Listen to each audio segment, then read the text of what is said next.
So this is kind of a dip into my brain, interpreting swing mechanics, leveraging cueing, and why it kind of matters.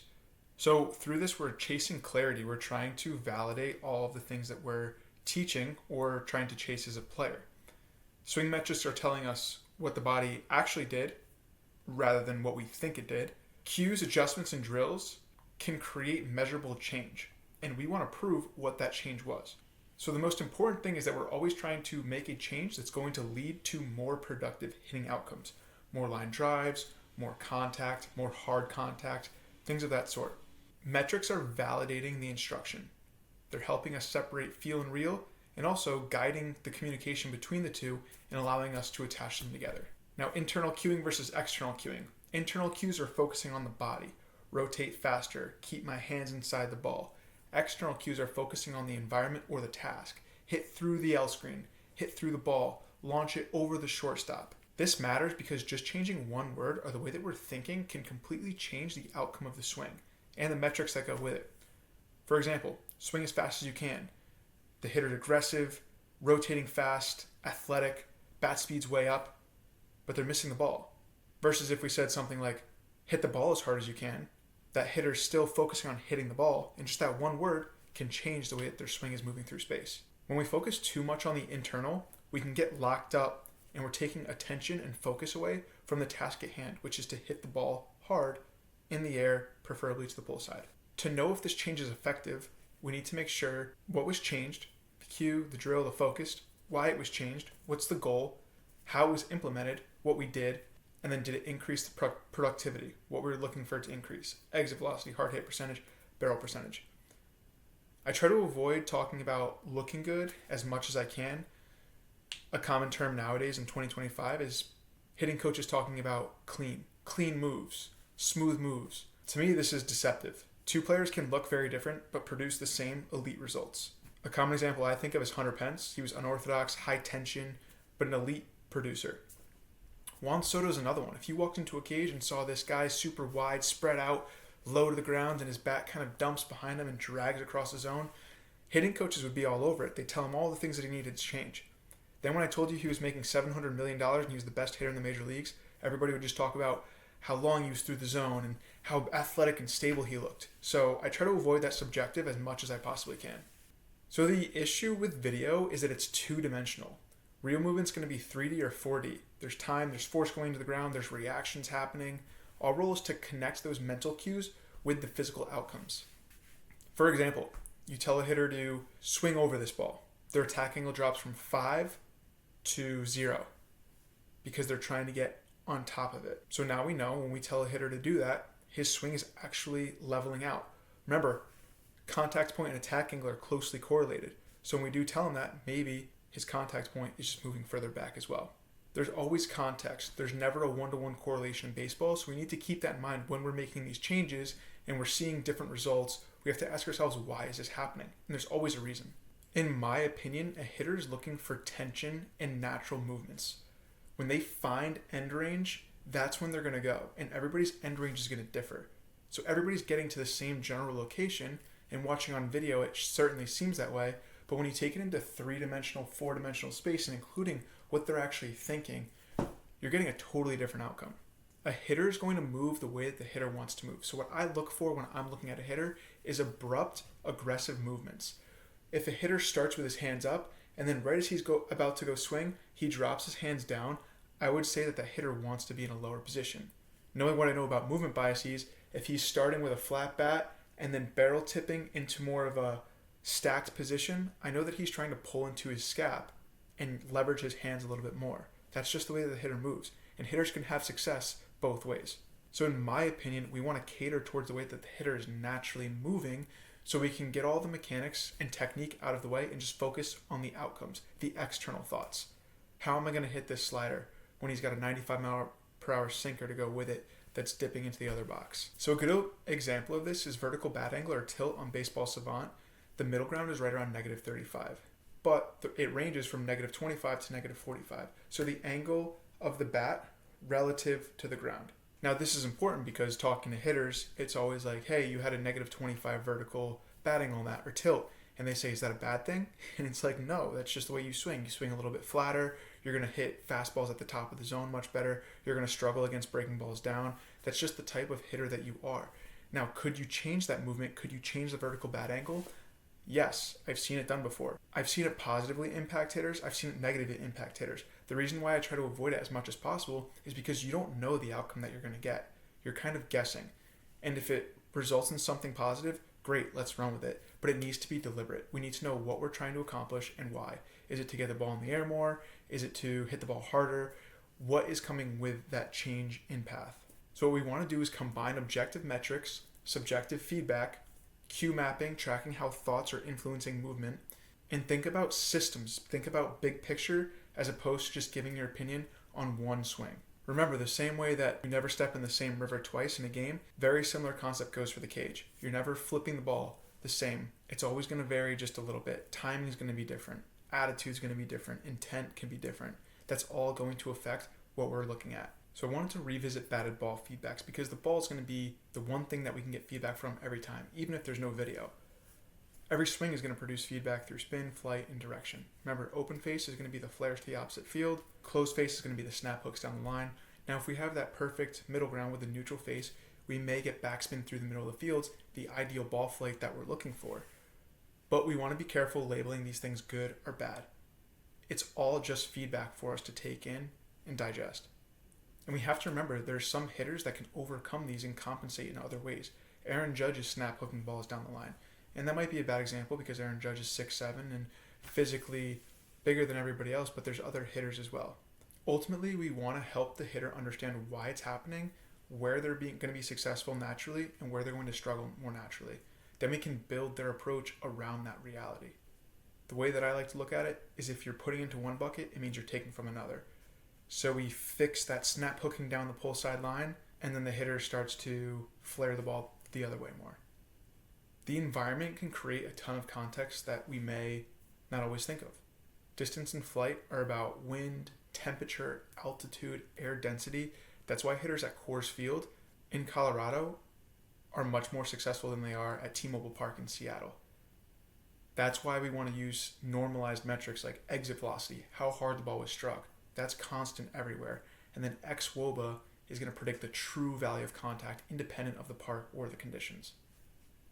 So characteristics of your bat can influence how hard you're hitting the ball. We touched a little bit on this earlier with this graphic from Bill Miller, but the length and the barrel size is changing the sweet spot reach and the timing, the density and the material, so an ash bat versus a maple bat, and then the weight distribution of the bat, end loaded versus bounce, is all going to affect how much mass is actually striking that ball.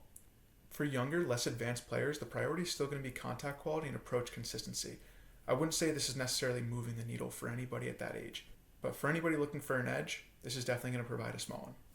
Use the ball's feedback, understand your tendencies, leverage data, and use context to optimize your game, and play to your strengths, know who you are. So I wanted to touch a little bit on environments and just some experiences that we've been having. The environment is the training at all times. So as soon as a player steps into the building, they are training. And that goes for life in general. How you do one thing is how you do everything. We want to stimulate competition, always reward consistency, effort, things that are under our control, and replicate chaos of the game and life. There's a lot of feedback naturally through competition, and it's going to improve their intent, focus, and motor learning skills.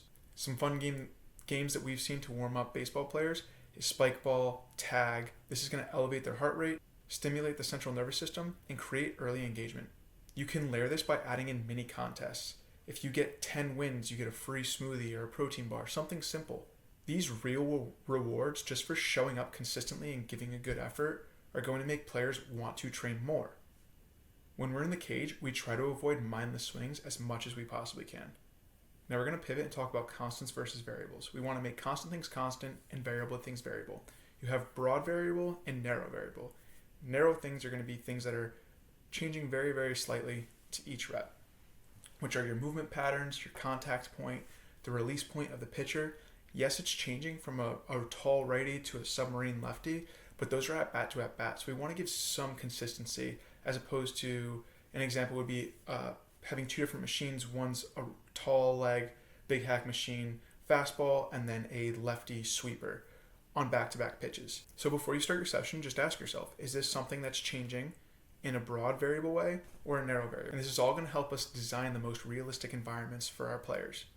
So food for thought. If you're throwing from 40 to 45 feet and you're 6'2" as a coach with an overhead slot and you're throwing it down to your players, the vertical approach angles, -9, -10 with a 90 mile per hour reaction time to your 12-year-olds. That probably could be simulated a little bit better if you wanted to move back and go off of one knee. You're creating a much more realistic environment for your guys. There should be chaos and variability, but we want to control it in a way that's realistic. You can get value out of anything you do. If you're doing short distance front toss, you could do different timing, faster reactions, soft, slow, training your rhythm. There's always something that we can get out of every environment. We just want to make sure that it's something intentful and never about just getting reps in. There should always be a decision-making process, depth perception, timing, and an ideal outcome. Now here's a topic that a lot of people want to talk about all the time. But the reality of mechanics is good mechanics do not make good hitters. Good hitters get good results. Mechanics are narrow variables of performance. They're changing very slightly from rep to rep, hitter to hitter, and are driven by the context of the situation, the physical capacity of that hitter, their intent, the environment, what was the pitch type, what was the speed, was I on time, what was the count. We can observe them, but we can't fully understand what's happening without the context of the situation. Video is going to help, but remember it's only two-dimensional. So even with the multiple camera angles, we're still missing the timing, the torque, and all the 3D joint interactions of biomechanics. Our goal is to optimize what's natural in that hitter. We want to identify their movement bias, understand their power source, and teach them to move efficiently within those boundaries. How do they like to produce force through different planes of motion? An example for that would be a two-legged broad jump forward, a single leg lateral broad jump. So they're starting on their left foot and they're jumping on it too. How is that hitter producing that power based on the rest of the population and based on themselves? If they're setting new records for the broad jump straight up and then they go to rotate and they can barely produce any power from their lower half, we know there might be a disconnect there and we can attack that and train it. There's so much overlap in the weight room that we neglect sometimes, but a lot of the answers do lie there. So force plates are going to help us measure force production and how we're expressing that force. How much power are we creating? The two most important things we look at is how much power we're creating and how quick we're going to use that power. Ultimately, it's showing how we're expressing the kinematic sequence. Are we able to transfer the force into the ground, up through the chain, and express some type of power movement? Jumping, rotating. The VBT, velocity-based training, is going to help us understand how quickly the athlete can move a given load. For example, if we have 415 on our back and we squat, and then we have 225 in squat, we're going to be producing a lot more force with the 400 pounds on our back. However, if we tell the athlete with 225 on his back to move it as fast as possible, jump through the ceiling, he could produce the same amount of force just because his intent is changing. So that goes to show lifting heavy is not the answer, but lifting intentfully could be a much better representation. So the two things that we're trying to measure are the counter movement jump, and we're using that to identify total force output relative to their body mass and reactive strength index, how quickly they can rebound or their twitchiness. And that would tie back into the force velocity curve that we were talking about earlier. Now, how we can use this as a coach or a player is if a player is lacking total overall power, then we know we can fix that in the weight room. Focus on load-based strength development, progressive overload, lower half movements. If a player has high power output but struggles to express it, we know that it's likely something in their sequencing. So we can focus on rotational intent and timing of those segmentations. We can do that by incorporating underload, overload training, medicine ball throws, bar speed work, all to help transfer that force output quickly and efficiently. And the best thing about the velocity-based training unit is that they're able to track bar speed over time. We can set targeted speed zones for the players, and we can individualize their programs even more from this information. So what we're trying to do is simplify biomechanics into actionable, affordable, and scalable insights. Force production, force direction, force translation, and then force measurement. The output is important, but also seeing how they got to that output is even more important because that's describing the athlete that you are. So why baseball systems matter? We can't grow what we don't measure, and we can't repeat what we don't track. The best organizations in baseball are system driven. We can't rely on our memory, luck, or coaching feels. We need to be able to adjust in real time, capture data long term, and improve efficiency and consistency. We get fast feedback and long-term insight when we track with data. So when a hitter takes a swing and they see the blast, the hit tracks, the rapsodo, that's instant feedback. Now we can take all that instant feedback and hit finish in the session, and we're going to get reflection forms, trends, all in real time. Now we can take that a step even further and look at long-term feedback, create dashboards, player profiles, and now we're seeing if we're improving over the long run. True scalability is going to come from the coding, data analysis, and data engineering integration. Coding allows us to automate the reports, reduce the manual labor, data engineering connects multiple systems, and the analytics help us see trends instead of just guessing patterns. This is what baseball is today. It's a billion-dollar ecosystem because the teams that are using it to effectively win faster and develop smarter, more efficiently. So in order to plan this, we want to ask ourselves what we want to accomplish by the end of the year, how we're going to measure it, and what feedback loops are going to be necessary in order for us to track this. So we reverse engineer our environments and daily systems around all of those answers. This is going to create our roadmap for the year. Now, having quality coaching and quality mentorship is important. We respect traditional wisdom, but we want to verify that with data. So we're built on feedback, efficiency, and sustainability. We want to build scalable systems that are going to improve productivity, robustness, adaptability, and sustainability. Now, perception is reality. Everything is about how we're interpreting our environment. We all see the same game, but how we process it defines how far we're able to go. Not everyone can be Mike Trout, and that's okay. The key is knowing when to pivot, when to adapt, and when to double down. The sooner that you can recognize who you are and what you value, the faster you grow, the more aligned your time and your effort become, the happier and more productive that you'll be. In life, this is just basic self-awareness. You can design the perfect lineup, drill, or training plan, but without passion and intent, it's empty. Winners win because they know their why, they believe in what they're chasing, they adjust faster than everybody else. At some point, everyone gets overwhelmed. The difference is who's going to fight through it, who has the resources and the support to do that. And that's what we're here for. So I just wanted to dive into some questions that are asked pretty often, and how are we going to pull the ball in the air? This is going to be our highest slugging potential, and that's why it's important. So we need to make sure we have the right contact point according to our bat path and the right intent behind our swing. The way that the barrel is oriented, whether it's open or closed at contact, can influence how the ball comes off our bat. Now, I'm guilty of thinking about my body when I was learning how to pull the ball a lot, and I was always trying to stay behind my front side and create tension, almost like brakes, in order to hit that ball to pull side with backspin.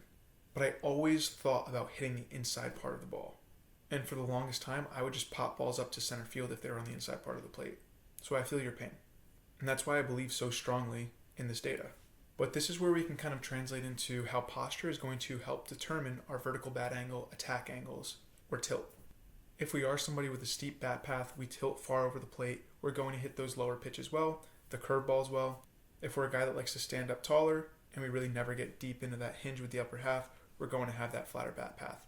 So the bat is following our spine angle.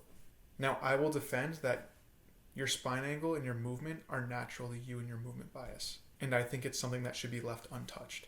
But if we're relying on feel, we should confirm this with, at the very bare minimum, video, ball flight, and if we have the access, use hit tracks and Rapsodo and blast motion to validate everything that you're feeling.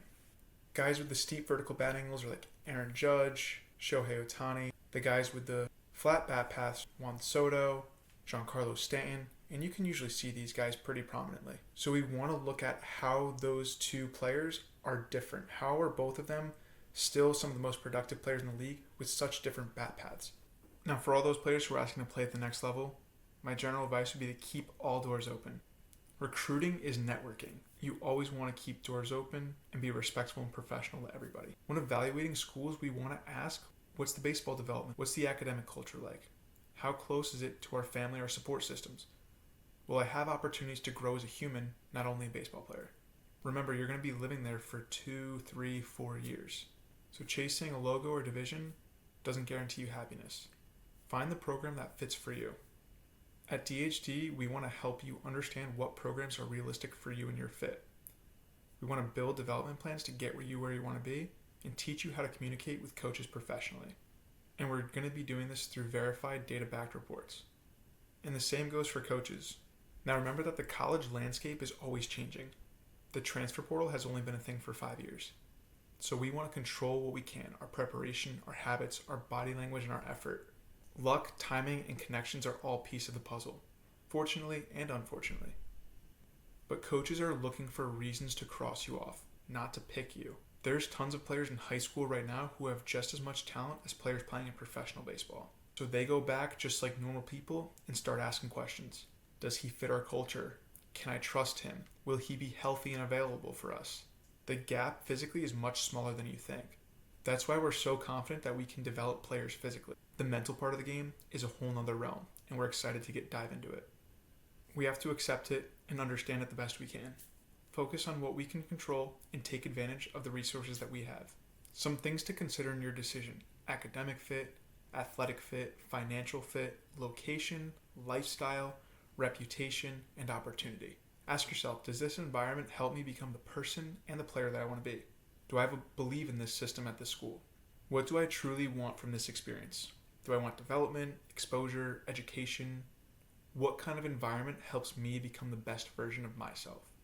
So just wanting to throw some more drill ideas, system ideas for you guys to utilize on your own when barely having any resources. Now, something that I love to do is involving the players in these feedback loops so they can help as well.